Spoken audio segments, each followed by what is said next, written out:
नमस्कार। आज हम समझने की कोशिश करेंगे भारत के संविधान के उन 4 बहुत ही ज़रूरी स्तंभों को जिन पर हमारे देश की पूरी बुनियाद टिकी है। तो चलिए शुरू करते हैं। हमारे संविधान की शुरुआत ही इन दमदार शब्दों से होती है। सोचिए, हम भारत के लोग। ये सिर्फ शब्द नहीं है, ये तो वो वादा है, वो वचन है जो भारत के लोगों ने खुद से किया था, अपने भविष्य को एक साथ मिलकर बनाने का। तो इस पूरे सफर को हम 4 हिस्सों में बांटकर समझेंगे। पहला, वो वादा जो संविधान करता है। दूसरा, वो गारंटी जो हमें मिलती है। तीसरा, सरकार की क्या-क्या जिम्मेदारियां हैं। और आखिर में इस सब में हमारा क्या योगदान है। तो चलिए सबसे पहले बात करते हैं उस वादे की, यानी हमारे संविधान की उद्देश्य का या प्रियम्बल की। देखिए, ये सिर्फ एक इंट्रोडक्शन नहीं है, इसे हमारे संविधान की आत्मा कहा जाता है। इसका पूरा सार इसी में है। उद्देशिका में ये 5 शब्द हमारे देश का पूरा कैरेक्टर बताते हैं। संपूर्ण प्रभुत्व संपन्न, समाजवादी, पंथ निरपेक्ष, लोकतांत्रिक गणराज्य। अब इनका मतलब क्या है? सीधा सा मतलब है कि भारत पूरी तरह से एक आज़ाद देश है जो अपने फैसले खुद लेगा, और यहाँ की असली ताकत वो जनता के ही हाथों में है। और बात यहीं खत्म नहीं होती। उद्देशिका हर एक नागरिक से 4 बड़े वादे भी करती है। पहला, सबके लिए न्याय। दूसरा, सोचने और अपनी बात रखने की पूरी आज़ादी। तीसरा, दर्जे और मौके की बराबरी। और चौथा, ऐसा भाईचारा जो हर इंसान की गरिमा और देश की एकता को मजबूत करे। अच्छा, वादा तो हो गया, पर इस वादे को हकीकत में कैसे बदला जाए? यहीं पर आता है हमारा दूसरा हिस्सा, मौलिक अधिकार या फंडामेंटल राइट्स। आप इन्हें एक तरह का सुरक्षा कवच समझ सकते हैं जो हर नागरिक को मिला हुआ है, सरकार के खिलाफ भी।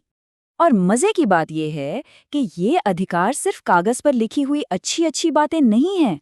नहीं, अगर किसी के भी इन अधिकारों का हनन होता है तो वो सीधा कोर्ट जा सकता है। हमारा संविधान खुद इनकी हिफाजत की गारंटी लेता है।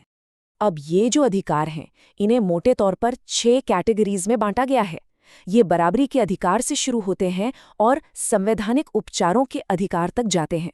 मतलब एक पूरा सिस्टम बनाया गया है ताकि हर कोई इज्जत और आज़ादी के साथ अपनी जिंदगी जी सके। वैसे तो सारे ही अधिकार बहुत जरूरी हैं, लेकिन इन सब में एक है जो सबसे खास है, अनुच्छेद 21, यानी जीवन और व्यक्तिगत स्वतंत्रता का अधिकार।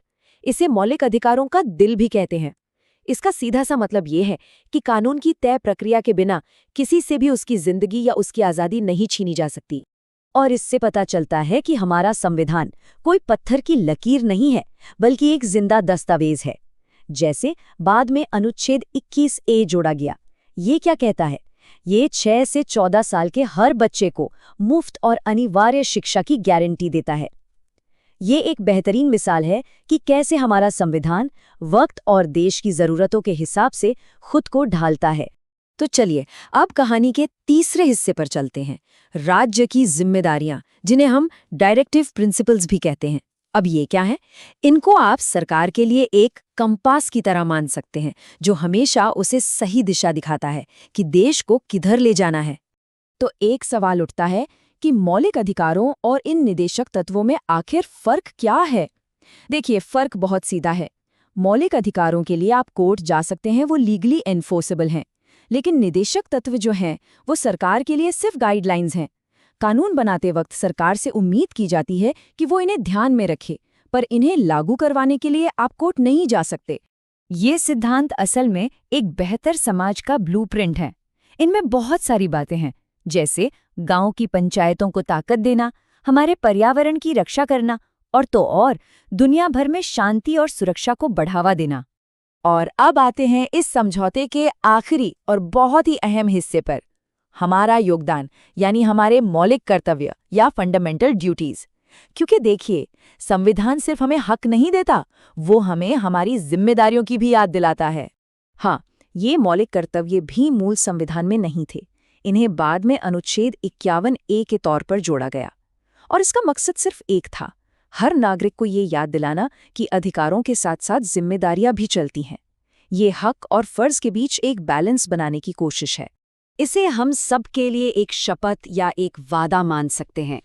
जैसे कि हर नागरिक का ये फर्ज है कि वो संविधान का पालन करे, हमारे राष्ट्रीय ध्वज और राष्ट्रगान का आदर करे, देश की एकता और अखंडता को बनाए रखें, आपस में भाईचारे की भावना को बढ़ावा दे और जो हमारी पब्लिक प्रॉपर्टी है उसे सुरक्षित रखे।